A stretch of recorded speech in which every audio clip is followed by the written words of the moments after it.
இட்லி எப்பா இட்லி போட்ட ஏசமான எவ்வளவு பெரிய பூகம் வந்தாலும் சரிடா நீ ஒரு ஆள் எஸ்கேப் ஆயிருப்பா. வெல்கம் டு ஐஆர்எக்ஸின் சேனல். எங்களோட வீடியோஸ் உங்களுக்கு பிடிச்சிருந்ததுன்னா லைக் பண்ணுங்க, கமெண்ட் பண்ணுங்க, ஷேர் பண்ணுங்க, மறக்காம சப்ஸ்கிரைப் பண்ணுங்க. ஓகே, என்ன வீடியோ பார்க்கணும்னா பரிதாபம் சேனல் தான் பார்க்குறோம். ரீசெண்டாக போட்ட வீடியோ தான் பார்க்கலாமா?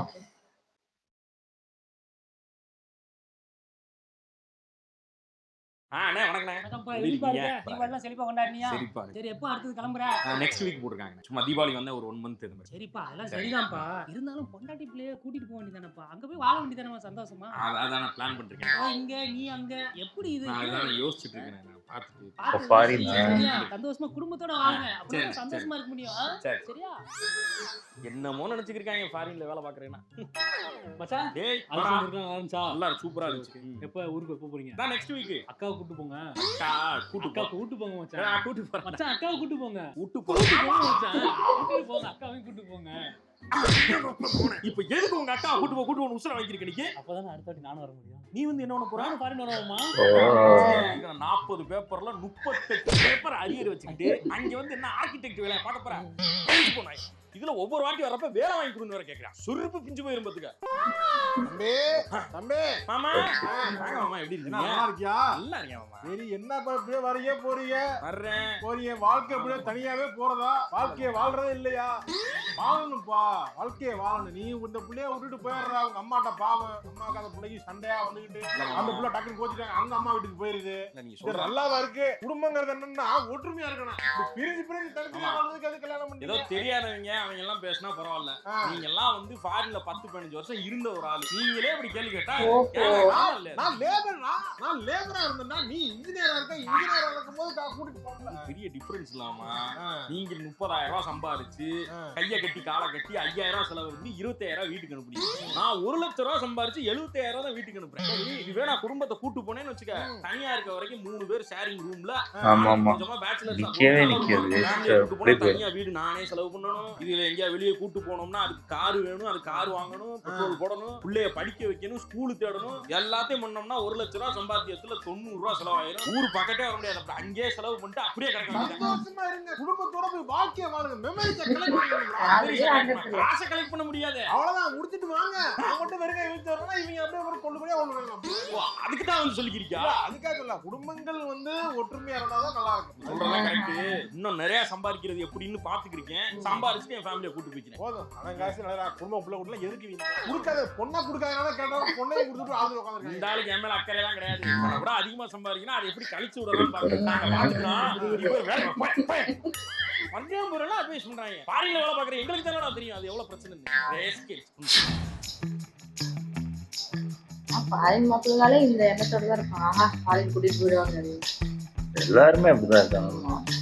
என்னன்னு தெரியல, வீட்டுல வேலைக்கு இதெல்லாம் பாரியா, நேரத்தை பாரியா. அவனுக்கு என்ன அப்புறம் சும்மா வெட்டியா சுத்திக்கிட்டு இருந்தான். வெட்டி போய் ஊர்ல திட்டு வாங்கிக்கிட்டாங்க, அம்மா அப்படி வாங்கிட்டு அப்படியே போனா வந்து அப்படியே சுத்தினா எங்கேயும் வேலை வெட்டிக்கு போறது இல்ல, ஒண்ணும் வரது இல்ல. இன்னைக்கு ஃபாரின் போகணும் 4 வேகமா மாறிட்டான். இவனுக்கு வந்து நேரத்தை பாருங்க. இவனே ஃபாரின் போய் இப்படி இருக்கான்னா அப்ப என்னோட டேலண்ட்டுக்கு ஒரே கிளியா கிழிச்சு அப்படியே நட்டுருப்பாரு. ஏண்டா இவன்ட்ட உட்காந்து பேசிக்கிட்டு உனக்கெல்லாம் வேலை வெட்டிலையா? டியூஷனுக்கா ஒழிச்சு போடுறாங்களா? வெக்கமே இல்லையா? உன் வயசு நான் வயசுனடா. கூட சரிசமா நின்று அவன் வாழ்க்கையை கெடுத்துக்கிட்டு நீ என்னப்பா அவனை ஃபாரின் போனோம்னா ஒரு ஆட்டம் அது காத்து அடிக்குது. நல்ல பாம்பு படம் இருக்கும்போது மஞ்சள் துணி மேல போட்டிருப்பா. அதனால அதுக்கு அடிக்குது. நல்ல பாம்பையும் பார்க்கல, சார பாம்பையும் பார்க்கல. பைத்தியக்காரன் உட்காந்து இதுக்குன்னு உட்காந்து வேலை பார்த்து 3 வருஷமா படிச்சு ஸ்கில்ல டெவலப் பண்ணி கம்யூனிகேஷன்லாம் டெவலப் பண்ணி இந்த இடத்துக்கு வந்திருக்கேன். என்ன கம்யூனிகேஷன் டெவலப் பண்ண என்ன பண்ண ஒண்ணு புரியல. எனக்கு ஒண்ணு புரியலையா?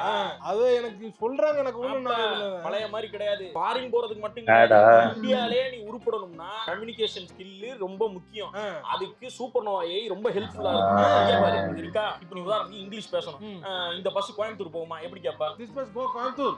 Does this bus go to Coimbatore? இப்படிதான் கரெக்டா சொல்லணுமா? இப்படிதான் கரெக்டா பேசணும். இப்போ உதாரணத்துக்கு மதுரைக்கு பஸ் டிக்கெட் எவ்வளவு கேளு. What Madurai bus ticket? What is the bus ticket price to Madurai? ஏன்னா கோபி இப்படியே தெரிஞ்சு பேசி கத்துக்கணுங்கிறீங்க. That's it. நல்லா இருக்கு. போர் அடிச்சிடாது ஒரு 4 நாளுக்கு அப்புறம் போர் அடிக்கும். இது வந்து உனக்கு வந்து ஒரு கிளாஸ் மாதிரியே இருக்காது. இது வந்து ஒரு கேம் மாதிரி இருக்கும். 1000க்கு மேற்பட்ட ஃபன் ஆக்டிவிட்டிஸ் இருக்கு. உனக்கு கத்துக்கிற மாதிரியே இருக்காது. ஜாலியா நீ கத்துக்க. ஜாலியா கத்துமா. 4 நாள் பண்ணுவேன் அப்புறம் அந்த நாள் ஓடிட்டு. இந்த மாதிரிலாம் நீங்க பண்ணுவீங்கன்னு தெரிஞ்சுதான் ஹேபிட் மென்டார்னு ஒருத்தர் வச்சிருக்காங்க. இப்ப ஜிம்முக்குலாம் போனோம்னா ட்ரெய்னர் ஃபோன் பண்ணி கேட்பார்ல ஏன் வரலன்னு. ஆமா. அதே மாதிரி ஹேபிட் மென்டார் உனக்கு ஃபோன் பண்ணி நீ ஆக்டிவிட்டி பண்ணலைன்னா பண்றதுக்கான மோட்டிவேஷன் கொடுத்து பண்ண வைப்பாங்க. மோட்டிவேட்டர் பண்ணுவாங்களா?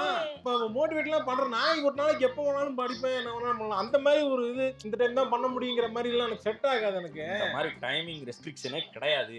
ஏஐ டீச்சர் இருக்காங்க 24/7. நீ எப்ப வேணாலும் கத்துக்கலாம். கத்துக்கவும் முடிவு பண்ணியாச்சுன்னா டைமிங் வந்து பிரச்சனையே கிடையாது. சிறப்பா கத்துக்கலாம்னு சொல்றேன். நானும் டிஸ்கிரிப்ஷன்ல லிங்க் இருக்கா? டிஸ்கிரிப்ஷன்ல லிங்க் இருக்கு. டீச்சர் வேலைய தான் தூக்கி எடுத்துறோம். 75% டிஸ்கவுண்ட் கொடுக்குறாங்க. யாருக்கு முதல் 100 பேருக்கா? ஆமா. நீ மட்டும் இல்ல, குழந்தைங்க கத்துக்குறாங்க, வயசானவங்க கத்துக்குறாங்க, எல்லாரும் கத்துக்குறாங்க. நீ கத்துக்கோ. கத்துக்கிறேன். டவுன்லோட் பண்ணி சூப்பர் நோவா இங்கிலீஷ்ல கத்துக்கிறேன் நானு. அதே மாதிரி இங்கிலீஷ் மட்டும் இல்ல, எல்லா லாங்குவேஜும் பார்த்தா மட்டும் பேச முடியாது. பேசி பழகினா தான் பேச முடியும். Correct. That's right Gopi. Set. Okay. Okay. I am speaking English right I'll now. see you around. Okay. Okay. எனக்கு இங்கிலீஷ் வருது பாருங்க. ஐயோ என்னது? டேய், ஒழுங்கா சூப்பர் நோவால இங்கிலீஷ் கத்துக்கிட்டு பேசு. சூப்பர் நோவா ஏய். ஓகே. ஊர்ல எல்லாம் திடீர்னு வராங்க. இவெல்லாம் எப்படி பொளச்சானே தெரியல. பொளச்சு நம்ம கைத்தத்துல இருக்கு. இல்ல ஆதரமா இருந்தாங்க டக்குன்னு போறாங்க வராங்க. நம்ம வீட்டுக்குள்ள ஒரு தத்திரி அவனுக்கு தெரியுது போய் பொளக்க மாட்டேங்குது. எங்க போனாலும் திருப்பி வந்துருது. வேலை பார்க்க சொல்றாங்க. என்னதான் பண்றதுன்னு தெரியல எனக்குமே. ஆமா வணக்கம். நல்லா இருக்கு. வந்தவன பெரிய பண்ண ரொம்ப கோவம். மாமா சொல்லி வைங்கம்மா, ரொம்ப கோவப்படுறாரு. தலையில வெயிட் விழுந்துருச்சு. இதுக்கப்புறம்லாம் ரொம்ப கோவப்பட்டுக்குன்னா டக்கு நெஞ்சு அடைச்சு செத்துது தொலைஞ்சிரும். தலையில ஹார்ட் அட்டாக் டக்குன்னு வருது. பெரியப்பா என்ன பெரியப்பா ஏன் அங்க திரும்பி நிக்கிறீங்க? இருக்கிறத பிடிக்கல உங்களுக்கு. நான் இருக்க கூடாதுன்னு நீங்க அப்படியே பேசுறீங்க. என்ன பேசுறாங்க? என்ன மகன் தானே? என்ன மகன் தானே? எல்லாம் சொந்த பந்தம்னா சும்மா பொய்யே. எல்லாம் பொய்யே. எல்லாம் வந்து படத்துக்கு பேசுறாங்க, சும்மா கிரிஞ்சி பண்றாங்க. ஸ்டேட்டஸ் வைக்கிறதா சொந்த பந்தம். என்னன்னா ஃபாரின் போனா ஒரு வேலை பாக்குறான். சரி அவன்கிட்ட பிள்ளைக்கு ஏதோ வாங்கி தரலையா? நான் வாங்கி தர மாட்டேங்கிறேன். அதாவது சொந்த பந்தம்லாம் என்ன நினைக்கிறாங்க? அவங்களால நல்லா இருக்குன்னு நினைக்கிறாங்க. அவங்கள விட நல்லா இருந்துட கூடாது அப்படின்னு குறிக்கோளா இருக்காங்க. எதுக்கு ஒரு டாடா படத்தை பார்த்துட்டு வந்து அந்த டயலாக் அந்த படத்திலே பூரா இருப்பாங்க. ரைட் எல்லாம் எனக்கு தெரியும்டா. பெரியப்பா வந்துட கூடாதுன்னு குடுக்குறா. தீபாவளிக்கு நான் தான் ஊர்ல இருந்து வரப்ப வாங்கிட்டு வந்தேன். அத போட்டு இப்படி என்கிட்டே காலையில வந்து இப்படி ஆரம்பிச்சீங்க. இல்லடா அப்புறம் நான் கேக்குறேன்னா வேலை வாங்கி விடுறேன். பிள்ளைக்கு ஒரு வேலை வாங்கி விட போறாங்க திரிறாங்க.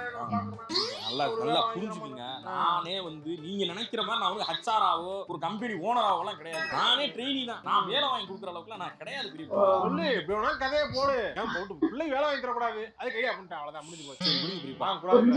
நான் வாங்கி தரேன். கால கையில விழுந்தாச்சும் வாங்குறேன். ஹெச்ஆர்ட்ட அவனை ரெஸ்யூம் மட்டும் அனுப்ப சொல்லுங்க. என்ன படிச்சிருக்கான்? ஐடினா ஃபர்ஸ்டே சொல்ல வேண்டியதானே. முன்னாடியே படிச்சிட்டு சுத்துறானே. இங்கிட்ட போறான் இங்கிட்ட வரான்.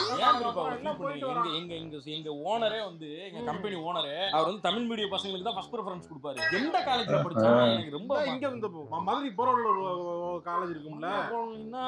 கண்ணன் ஒரு காலேஜ் இருக்கும்ல. என்னன்னா கண்ணன் ஐடிஐப்பா. அதெல்லாம் படிச்சேச்சாப்ல இல்லையா? அது ஐடிஐல பெரியப்பா. அதான் ஐடி தானே. ஐடி எடுக்கல முன்னாடி. என்ன மெண்டல் மாதிரி பேசுறீங்க? ஐடிஐ வேற பெரியப்பா. இது ஐடி. ஒண்ணுதானப்பா? ஐடி தானப்பா? ஆமா இல்ல மாமா. அது ஐடி மாமா. வாங்கி கொடுக்க என்ன பண்ணா வாங்கி கொடுப்பாங்க. கொடுக்க என்ன பண்ணா இப்படிதான் போடப்பாங்க. புரிஞ்சுக்கங்க மாமா. ஐடி வந்து இண்டஸ்ட்ரியல் டெக்னிக் கத்து கொடுக்கிறது. அங்க வந்து வெல்டர் இந்த மாதிரி வேலை தான் கத்து கொடுப்பாங்க. முடியாதுப்பா. ஐயோ இது ஐடி பெரியப்பா. சாஃப்ட்வேர் இது. நாம ஐடி படிச்சவனுக்கு என்ன வாங்கி கொடுப்போம்? ஓ கம்பெனில ஏசி ரிப்பேரா போவாதா? எலக்ட்ரிக்கல் ப்ராப்ளம் வராம போவாதா? பாப்பான்ல சரி அந்த வேலையாச்சும் வாங்கி கொடுக்குறேன். அவன் சர்டிபிகேட் மட்டும் எடுத்து வர சொல்லுங்க. காலேஜ்ல தர மாட்டேங்கிறாங்க. ஏன் பாஸ் பண்ணா கொடுப்பாங்களாமா? அதையும் பாஸ் பண்ணலையா? பாஸ் பண்ணல அந்த பையன் கொடுக்க மாட்டேங்கிறாங்க காலேஜ்ல. வாங்கி கொடு. நீ பேசி வாங்கி கொடு. பாஸே பண்ணலீங்க. பெரியப்பா பங்காளி நல்லா அமெரிக்கா போய் பங்காளி பல ஐடிஎம் மாப்ள காடி எல்லாம் செதுக்கி இருக்கேன். அதனால இதுக்கு கீழே மட்டும் செதுக்கி இருக்க. இல்ல அது ஒரு இதா அமெரிக்கால அப்படித்தான் இருப்பாங்க. முடியல நல்லா வளர்ப்பியடா. ஏன்டா வெட்டி இருக்க? இல்ல அங்க நீட்டா தான் அப்புறம் அமெரிக்கால அப்படித்தான் இருப்பாங்களா? டிஷர்ட் ரொம்ப லெந்தா இருக்கு. ஏடா டிசைனா போடுவேன். ஒரு மாதிரி ஒரே கலரா போட்டு சுத்துற. இல்ல அங்கெல்லாம் அப்படிதான். அங்க அப்படிதான் போடுவாங்களா? அமெரிக்காவுக்கு வாங்கிட்டேன் மாப்ள. நல்லா இருக்கே. நல்லா செம்ம சம்பாத்தியமோ. ஆளே ஒரு பூரிப்பா இருக்கே. போய் நல்லா என்ஜாய் பண்ற. நாங்கெல்லாம் பாரு ஊர்லயே இருந்துக்கிட்டு ரொம்ப கஷ்டப்படுறேன். நான் பண்றது எல்லாம் உனக்கு மாதிரி அமைஞ்சிருமா? அவன் எல்லாம் போனப்பெல்லாம் அப்பெல்லாம் விசாலாம் ரேட்டு கம்மி, இப்பெல்லாம் ரேட் ஏத்திட்டாங்களாம்ல. கிடைக்காது, விசாவே கிடைக்காது. நல்லா அதான் நீ செட்டில் ஆயிட்டே மாப்ள. அமெரிக்கா என்ன சீன்ஸ் படத்துல எல்லாம் இந்த பிரசாந்த் எல்லாம் ஆடுவாங்கல்ல போய் அந்த புட்டிங்லாம் போயிருக்கியா? இல்ல அதெல்லாம் டைமே WWF போயிருக்கியா? நீ அண்டர்டேக்கர்லாம் பாத்திருக்கியா? அப்ப ஜாக்கி சான்லாம் பாத்திருப்பீங்களா? ஜாக்கி சான்லாம் பாக்கறதா? நான் ஒரு இடத்துல வேலை பாக்குறேன்டா. அமெரிக்கா பெரிய ஊர். நான் இந்த இடத்துல இருக்கேன், அவங்க தான் இடத்துல இருப்பாங்க. அப்படியா? ஆமா, நான் வேலை பார்க்கவே டைம் சரியா இருக்கு. நானே போயிட்டு வந்து வீட்டுக்கு வந்து கிளம்பி நடக்கிறேன். ஒரு போய் அங்க பார்த்து இங்க பார்த்து வெறுப்பேத்திட்டு இருக்கேன். கோல்டு பிளே கான்செர்ட்லாம் போயிருக்கியா மாப்ள? அப்படின்னா என்னன்னு எனக்கு தெரியாது. ஊர்ல நம்ம ஊர்லயே போறேன் இங்க வச்சு நடத்தினா மும்பைல எல்லாம் போய் ஆடிட்டு வந்தாங்க. அமெரிக்காவில இருக்கான் கோல்டு பிளே டெய்லர் ஸ்விஃப்ட்லாம் பாத்தீங்களா? தெரியாது. பூவாலிப்பா தெரியாதுடா. என்ன அமெரிக்காவில இருக்க? என்னடா அமெரிக்காவில நானே பார்க்கறேன். கடுப்பாக்கி இருக்கேன். நல்லா அமெரிக்கா இருக்கு, அமெரிக்கா இருக்கு. அங்க எப்படி இருக்கு தெரியுமாடா? ஏன்னா அங்க இருக்க முடியலடா. போட் டார்ச்சரா பண்றாங்கங்கறா. 10க்கு ஒரு 80 லட்சம் பணத்தை கட்டுங்கறா. இதுக்கு அது பொண்ணுங்கறா. ஏன்னா மாமா செத்து போன தாய் மாமா என்ன தூக்கி வளர்த்தவர். ஆமாடா. வந்து பார்க்கலாம்னு வந்தோம்னா வந்தா திருப்பி விட மாட்டாங்க. பயம் முடிச்சு அங்கே இருக்க வச்சாங்க. ஒரு இலவுக்கு வரமுல, ஒரு கல்யாணத்துக்கு வரமுல, ஒரு காதுக்கு வரமுல, ஒரு ஃபங்க்ஷனுக்கு வரமுல, அங்கே இருந்து எல்லா வீடியோலயே பாத்துக்கிட்டு இருக்காங்க. எவ்வளவு கஷ்டம் தெரியுமாடா? ஏன்னா ஒரு தாய் மாமா செத்தா கூட வர முடியாது. இருக்கு விசா பேருன்னு பாத்துக்கிட்டு வாழ்க்கை என்ன வாழ்க்கை நான் வாழ்ந்துட்டு இருக்கேன். இவங்க என்ன பாருங்க, அமெரிக்கா நல்லா இருக்கு, நல்லா இருக்கு. என்ன இருந்தாலும் அமெரிக்காவில வாழ்றீங்களா மாப்ள? யூஎஸ்ஏடா. United States of America. Visa முடிய போது நான் என்ன பண்ண போறேன், இங்க வந்து வேலை பார்க்க போறேன்னு தெரியல. அங்க நான் எங்க கம்பெனில வேலை செய்யறது தெரியாம நானே ஒரு குழப்பத்துல திரியறேன்டா.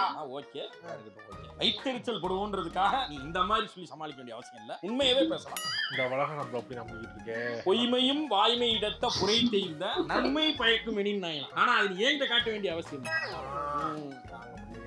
என் நிலைமையெல்லாம் எவனுக்கு சொன்னாலும் புரிய மாட்டேங்குது. கஷ்டப்படா. நம்ம உள்ளூர்ல இருக்கடா, உள்ளூர்ல பிழைங்கடா, ஃபாரின்ல பிழைக்காங்கடா. சில பேருக்கு அது நம்ம ஊர்ல. ஹாய் ஃப்ரெண்ட்ஸ், இன்னைக்கு நாம கனடால காஸ்ட்கோல இருக்கக்கூடிய ஏசி 110 ஏசி என்ன ரேட்னு பார்க்க போறோம். இதெல்லாம் தேவையில்லாத வீடியோ நான் கேக்குறேன். நானு தேவையில்ல இதெல்லாம். ஏங்க டிமோட்டிவேட் பண்றீங்க? டிமோட்டிவேட் பண்ணலாமா? கூட்டு வந்தேன், சரி சும்மா இருக்கேன்னு vlog எடுக்கறேன்னு சொன்னா இப்ப என்ன கேமராமேன் ஆக்கி நீ பாட்டு பண்ணிக்கிட்டு இருக்க. அது என்ன லீவ் நாள்ல தானே பண்றோம். பண்றது ரேட்டுமா? நல்ல கண்டென்ட் ஏதாவது எடுத்து போடுவாங்க, இடத்த சுத்தி பாருங்க அப்படின்னு. இப்ப பாருங்க, நம்ம கனடாவுல முருங்கைக்காய் சூப் எப்படி வைப்போம், முருங்கைக்காய் எப்படி வாங்குறோம்ன்றத பார்க்க போறோம். முருங்கைக்காய் போடுறாங்கல்ல, எவனும் பார்க்கவே மாட்டாங்க. பாப்பாங்க. உங்களுக்கு தெரியலனா தெரியலன்னு பார்க்க சொல்லுவாங்க. மாட்டாங்க. முருங்கைக்காய் வந்து நம்ம ஊர்ல இருக்கிற மாதிரி ஃபுல் முருங்கைக்காய் கிடைக்காது. இந்த மாதிரி கட் பண்ணி வச்சிருப்பாங்க. நாங்க இத வாங்கிப்போம். இது நம்ம ஊர் ரேட்டுக்கு $8 வச்சீங்கன்னா 800 ரூபாய் வருது. வயிற்றுச்சதெல்லாம் இதையா பாக்குறாங்க. வயிற்றுச்ச 800 ரூபாய். நான் காசு கொடுத்து ஊர்ல வாங்கவே இல்லை முருங்கைக்காய். வயிற்றுச்சலா இருக்கு. தேவையில்லாம பேசாதீங்க. இல்லம்மா இது போய் வாங்க. இங்கெல்லாம் 20 ரூபா 25 காஸ்ட்கோல வந்து இப்ப நம்ம காஸ்ட்கோ வந்திருக்கோம். பொங்கலுக்கு வந்து பொங்கல் சாமான்லாம் எவ்வளவு ரேட் விக்குது அது வந்து உங்களுக்கு நான் காட்ட போறேன். வாங்க பொங்கலுக்கு வந்து ஷாப்பிங் பண்ணி இங்க பொங்கல் வைப்போம். கனடாவுல பொங்கல் போங்க வாங்க. எனக்கு தெரியல எப்படி போகணும்னு தெரியல எனக்கு. பாத்தீங்களா? அனைவருக்கும் வணக்கம். இன்னைக்கு நம்ம வந்து இங்க இருக்கக்கூடிய சூப்பர் மார்க்கெட்ல ஒரு போட்டாங்க, நானே பார்த்தேன். நம்ம ஊரு ரேட் பாத்தீங்கன்னா 25,000 ரூபாய் வருது. நம்ம ஊர்ல ஒரு டன் ஏசி வந்து இன்னைக்கு 35,000 ரூபாய் நினைக்கிறேன். லாஸ்டா நான் ஊருக்கு வந்தப்ப பார்த்தேன் 35,000 வருது. எங்க வீட்டுல மாட்டிருக்கோம். எங்க பக்கத்து வீட்டுக்காரங்க கூட சில்னஸ் அதிகமா வருதுன்னு சொன்னாங்க. அந்த ஏசி வந்து இது நல்ல ஏசி 25,000 தான். இங்க எல்லாம் குளிர், நிறைய குளிர் வருது. ஏசிவே வேற மாதிரி யாராவது ஊர்ல இருந்து வந்து இதை யாரும் பார்க்க போறாங்க. இங்க பார்த்தா ஓகே, இங்க பெருலாம் கிடையாது. யாரு பாப்பாங்கன்னு கேக்குறீங்க? கீழே பாருங்க எவ்வளவு வியூஸ். பாக்குறாங்க. என்ன இதை எதுக்கு பாக்குறீங்க? கன்னடால நாங்க என்ன வாங்கிட்டு இருக்கோம் பாத்துட்டு இருக்கோம். அதை பாக்குறாங்க எவ்வளவு பேர். அது மட்டும் இல்ல, கீழே கமெண்ட் பாருங்க. அக்கா, I am from Pudukkottai, watching your videos, love. புதுக்கோட்டையில இருந்து கனடா வீடியோ பாக்குறீங்க. I am from காரைக்குடி, எங்க ஊருக்கு அந்த ஏசி கிடைச்சா நல்லா இருக்கும்னு போட்டுருக்காங்க. ஏசி கிடைக்கும்னா நீ வாங்கி போட்டல ஷிப்பிங் அது எதுன்னு போய் எங்கேயோ போயிருமே ரேட்டு. என்ன புரியலமா எனக்கு. இவ்வளவு பேர் ஷிப்பிங் அது கனடா. நம்ம வெளிநாட்டுல அவங்க எல்லாம் எப்படி இருப்பாங்க ஒரு கேள்வி இருந்திருக்கும். அது இப்படி தான் இருக்கும் அப்படின்னு நான் காட்டுறேன். இப்ப வந்து இங்க இருக்கக்கூடிய மீன் சந்தையில போய் மீன் வாங்கி வஞ்சர மீன் ஃப்ரை பண்ண போறோம். வாங்க. இன்னும் பேசாம வேலையை விட்டுட்டு பேசாம இதுல இறங்கிடலாம். அதான் நான் சொல்றேன், நீங்க கேட்க மாட்டீங்க. வேலையை விட்டுட்டு வாங்குங்க. யூடியூப் சேனல் கண்டினியூ பண்ணுமா அப்படியே. வாங்க. இப்ப வந்து வஞ்சர மீன் ஃப்ரை வைக்கிறது எப்படின்னு நான் பண்ண போறேன். வாங்க. கனடாவுல நாங்க வஞ்சர மீன் நல்லா இருந்துச்சு. ஆனா உண்மையிலே இந்த மாதிரி ஏதோ ஒரு வீடியோ நானும் பார்த்தேன். இந்த மாதிரி முருங்கைக்காய் இந்த இது காய்கறி எல்லாம் காட்டிட்டு போட்டிருந்தாங்க. அங்க பயங்கர, அதாவது ஃபுல்லா பேக்கிங்லயே தான் இருக்கு. எல்லாமே பேக்கிங்லயே இருக்கு. காஸ்ட்லியா தான் இருக்கு அங்க உள்ள இதுக்கு. ஆமா, முன்னாடி எல்லாம் சென்னையிலே வந்து அப்படி ஒரு ஃபாரின் மாதிரி பார்ப்பாங்க. இந்த சவுத் சைட்ல இருந்து போனாலே அதாவது கிராம சைட்ல. ஆமா, கிராம சைட்ல இருந்து அப்படி பார்ப்பாங்க. அங்க போய் வாழ்ந்தாதான் தெரியும். அங்க இங்க கம்பேர் பண்ணும்போது கிராமத்துக்கு அங்க கொஞ்சம் அதிகமா இருக்கும். இப்ப இங்க இருந்து நம்ம டெவலப் ஆகி ஃபாரினுக்கு போயிட்டோம். அதை மாத்த மாட்டோம். அதேதான் அங்க என்ன நடக்குது, அங்க எப்படி அங்கேயும் மனுஷங்க அதேதான் சாப்பிடுறாங்க, அதே இதுதான் இருக்கு. ஒன்றும் பயங்கர டிஃப்ரென்ஸ்லாம் கிடையாது. ஏதோ பெரிய பில்டிங்கா காட்டுவாங்க. நானும் அப்படிதான் நினைச்சிட்டு இருந்தேன். நான் ஒரு வாட்டி போய் ஏன்டா இதை போயாடா பில்டப் கொடுத்தீங்க அப்படின்னு மாதிரிதான் இருக்கும். கிட்டத்தட்ட ஒண்ணுமே இருக்காது. நிறைய டூரிஸ்ட் ஸ்பாட்லாம் பார்த்தீங்கன்னா ஒண்ணுமே இருக்காது. சும்மா ஒரு பில்டிங் கட்டி வச்சிருப்பாங்க. அது மேலேருந்து மேலே போக வேண்டியது, எட்டி பார்த்துட்டு கீழே வர வேண்டியது. அதுக்கு ஒரு ரேட்டு போடுவான் பாரு. ஐயய்யா, இதை பார்க்கறதுக்கு இவ்வளோ காசு கொடுக்கணுமா அப்படின்னு தோணும். அந்த அளவுக்கு இருக்கும் ரேட்லாம். நம்ம ஊர்ல அதே மீன் குழம்பு தான் இருக்கும். அதேதான் அவங்க அங்க இருக்கிற மீனை வாங்கி வைக்க. அது கனடா குழம்பு, அமெரிக்கா குழம்பு. அது இப்போ வேலைக்கெல்லாம் போறாங்களே, அவங்க வந்து அங்க கஷ்டப்பட்டு, அதாவது நல்லா இறுக்கி பிடிச்சி எதையும் வாங்காம கொஞ்சம் கொஞ்சமா சாப்பிட்டு, அதாவது ரொம்ப கம்மியா எது விற்கிறாங்களோ அதை மட்டும் சாப்பிட்டு மேக்சிமம் வீட்டுக்கு அனுப்பணும். அப்படி அனுப்புனாதான் காசு நிற்கும். உங்க ஃபேமிலிலாம் கூப்பிட்டு வந்து அடைக்கிறது. அப்படி ஃபேமிலியை கூப்பிட்டு வராங்கன்னா அவங்க பெரிய பொசிஷன்ல இருந்தாங்கன்னா ஓகே. அவங்களே கொஞ்சம் கஷ்டப்பட்டுட்டு இருக்கும்போது கூப்பிட்டு வந்தாங்கன்னா அங்க உள்ள அந்த மத்த சாப்பிட்ற ஐட்டம் மத்த எல்லாத்துக்குமே பயங்கர கஷ்டமா இருக்கும். அது நிக்காது கையில. தனியா வீடு போகணும். இவங்கன்னா பேச்சுலரா அப்படியே இருந்துக்கலாம், எல்லாரும் கூட சேர்ந்து ஷேர் பண்ணி இருந்துப்பாங்க. இது ஃபேமிலியா கூட்டு போய் கஷ்டம். ஆனா முன்னாடி எல்லாம் புரியல, இப்பதான் புரியுது. முன்னெல்லாம் ஏதாவது சொந்தக்காரங்க இதுலயே ஃபாரின் மக்கள் இருந்தாங்கன்னா உடனே அப்பா ஃபாரின் கூட்டு போவாங்கப்பா. இப்பவும் இருக்காங்க. இப்போ அது என்ன, இப்பவும் ஃபாரின் மக்கள்னா உடனே கிராம சைட்ல இருக்கவங்க அப்படிலாம் கிடையாது. ஃபாரின் மாப்பிள்ள நாளே கொடுப்பாங்க, சும்மா ஏமாத்தி. ஆனா பாக்குற கொஞ்ச நாள் ஃபாரின் இருப்பாங்க, அதுக்கப்புறம் இங்கே இருப்பாங்க. அது சில பேருக்கு மேபி அதான் சொல்றல, சில பேருக்கு அது செட் ஆகும், சில பேருக்கு அந்த லட்சத்துக்கும் போவாங்க ஒரு சில. ஆனா என்னதான் ஃபாரின் போனாலுமே எப்படா இங்க வருவோம். ஏன்னா நான் ஃபாரின் போயிருக்கனால எனக்கு ஒரு கட்டத்துல இந்த சாப்பாடு, டிவி, நமக்கு இதுவே இருக்காதா, ஏதோ ஒரு மாதிரி எல்லாத்தையும் பிரிஞ்சு போய் அது எரிச்சலாயிருச்சு. கிட்டத்தட்ட ஒரு 2 வாரம் கிட்ட இருந்தேன்னா அதுவே என்னால இருக்கவே தோணலை. அந்த சாப்பாடுலாம் இங்க வந்து சாப்பிட்றேன், ஒரு இட்லி தோசை சாப்பிட்றதே அவ்வளவு சூப்பரா இருக்கு. என்னடா அப்படி இவ்வளவு டேஸ்டா இருக்கு அப்படின்னு மாதிரிதான். கரெக்ட் தான். அங்க இருக்கிற மாதிரி மாறி அப்படி இருக்கு. அங்க இருக்கவங்களுக்கு தான் தெரியும். ஆமா, நல்லா இருந்துச்சு. ஓகே, இந்த வீடியோஸ் உங்களுக்கு பிடிச்சிருந்தா லைக் பண்ணுங்க, ஷேர் பண்ணுங்க, கமெண்ட் பண்ணுங்க, மறக்காம சப்ஸ்கிரைப் பண்ணுங்க எல்லாருக்கும்.